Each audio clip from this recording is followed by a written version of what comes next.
Pemirsa, untuk membuka akses impian warga perairan, khususnya Muara Telang dan Sumber Marga Telang, Bupati Banyuasin berjanji akan melanjutkan proyek Jalan Poros Tanjung Lago Muara Telang.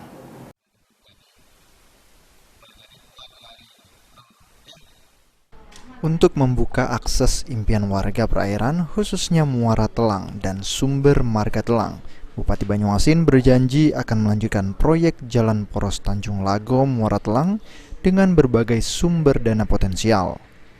Total panjang Jalan Tanjung Lago Muara Telang sendiri mencapai 50 km.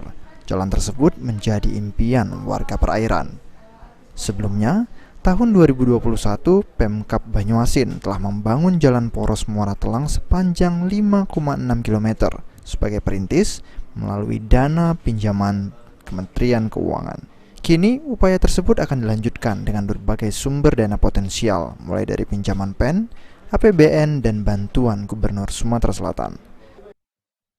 Ya, sistem pembiayaan yang pertama kita lakukan menggunakan dana APBD kita, dan juga ada sistem pinjaman daerah dan program penanggulangan ekonomi masyarakat, dan juga dari Pak Gubernur dan juga dari Kementerian PU yang pada saat ini sedang kita lakukan koordinasi dan komunikasikan untuk membantu penyelesaian jalan poros. Jadi ada beberapa skema pembiayaan untuk menyelesaikan jalan poros yang dimaksud, karena kalau menggunakan dana APBD murni kita dengan akses yang terbuka, diharapkan dapat memancing investor masuk dalam membangun daerah perairan.